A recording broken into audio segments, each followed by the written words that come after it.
All right, so banded samurai squats. Now, this is one of my favorite little tricks I've been using for years to help people out. A big problem for a lot of people, and one of the main reasons for a lot of the injuries, ailments we have, and the pain we suffer from, especially anybody with upper back or neck or lower back pain, is because we have this this habit of rounding our upper back out and letting our shoulders collapse like this, and it's one of the reasons for a lot of our problems. People don't know this, mainly because they never heard about it, and I've asked a lot of doctors over the years, and even they haven't heard about it. But I remember 20 years ago when I first started training, there was a doctor who had his office out of our gym, and he took me under his wing and started showing me a lot of the stuff. And he explained to me this concept we have of your spine has this kind of like C-based reflex, where your spine is like a C. You have curves all through your spine. And basically the dumbed down version of what he was telling me is that whenever one end of your spine flexes, the other end of your spine is going to flex also, kind of like a C. So if you notice, if you just sat there right now and want to do a little assessment on yourself, and you were right here, and you went to go look down, you notice your hips are also going to tilt also. Now, if you really, really, really concentrate on it, could you keep that from happening? Yeah, you could, but you're not thinking about that during the day. So if you look up, you'll notice your hips go backwards and your spine rounds one way. And if you look down, you notice your spine rounds the other way, all right? Now, why is that important? Because when you're doing a lot of your heavier lifts at the gym, and I don't care if you're lifting 20 pounds, whatever the case is, whenever you're working out, if you round your neck and your spine and you bend down, you're going to round your lower back too. And that just puts you in a position where you're going to stand to get injured or get hurt. Anybody who's been following me on social media for a little while, you know one of the biggest concepts I always come back to is saying that 90% of the shit we suffer from, the injuries, the ailments, the aches and the pains, it originates from from deficiencies of one of two places. Your upper back and your shoulder blades, and then down around by your foot and your ankle. You look at any injury or any pain you have going on, I guarantee you look at one of those two spots, sometimes even both of them, something in one of those two spots is going wrong, and that's what's causing everything else to happen. I don't care who you are. If you think I'm wrong, you're more than welcome to reach out to me and try to prove me wrong. By design is meant to be strong, all right?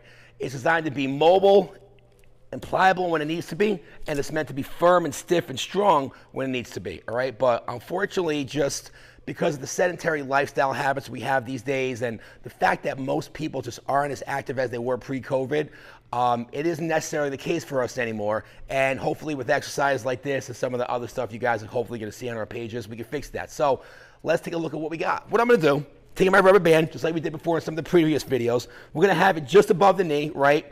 We're going to keep that basic stance that I'm always talking about, that unconventional stance that probably your other trainers have already told you is wrong. It's not wrong. They're wrong, all right? So, toes in, heels out, knees out, all right? So this way we can load the bow. We're going to load all the outside muscles of the legs. And what I'm going to do, the rubber band is just going to remind me to keep pressure in that spot, right? I'm going to keep my feet about slightly wider than open hands width distance apart. And with this club, I'm going to turn so you guys can see me. I'm going to start by tapping my shoulder blades.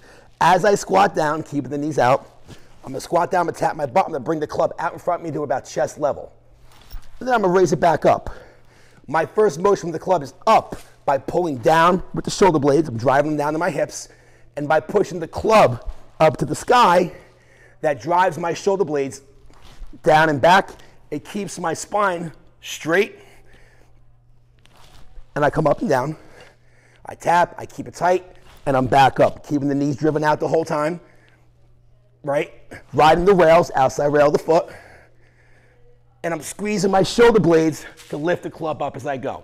Give you a couple reps in the front to show you what it looks like. I'm in my good footing stance again, right? Toes in, heels out, knees out.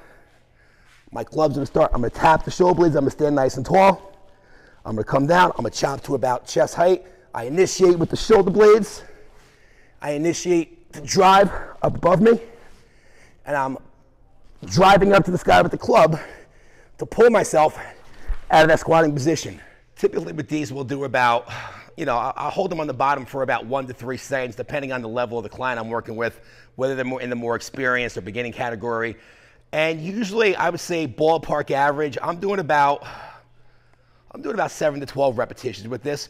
Basically, once you want to quit, 2 or 3 more for there. And the focus isn't on the legs, it's on the upper back, the shoulder blades, keeping all that stuff engaged. Another thing you're gonna notice too with the club is because you're coming down with the club out in front of you, the club's gonna help you counterbalance yourself a little more. So if you feel like you're having a hard time activating the back of your legs and your shoulder blades to keep you back chain dominant, you'll notice that, but whether it's the club or a weight or whatever you're using, by bringing that weighted object out in front of you, it's going to allow you to stay more back chain dominant, and you should feel those exercises a lot more in the back of your legs if you're having a hard time with those already. And not only is this a good exercise for mobility work and increasing the stability of the spine, this is a great warm-up for a heavy leg day. For most, like at least for myself, a lot of my hip flexor problems that I developed and my lower back problems I developed over the years was because I wasn't keeping my shoulder blades together and down, and little did I realize, I go back at videos and I watch what I did now, I was letting my upper spine collapse. This is a great warm-up exercise for those days where I want to go really, really heavy with my squats. It reminds me, hey, warm up these small muscles so this way when I go into my heavier lifts, my body's already primed to move the right way. It's also a really good modification for any of you guys out there right now that is having trouble doing your traditional leg exercises like your barbell squats, your dumbbell squats, maybe even kettlebell squats.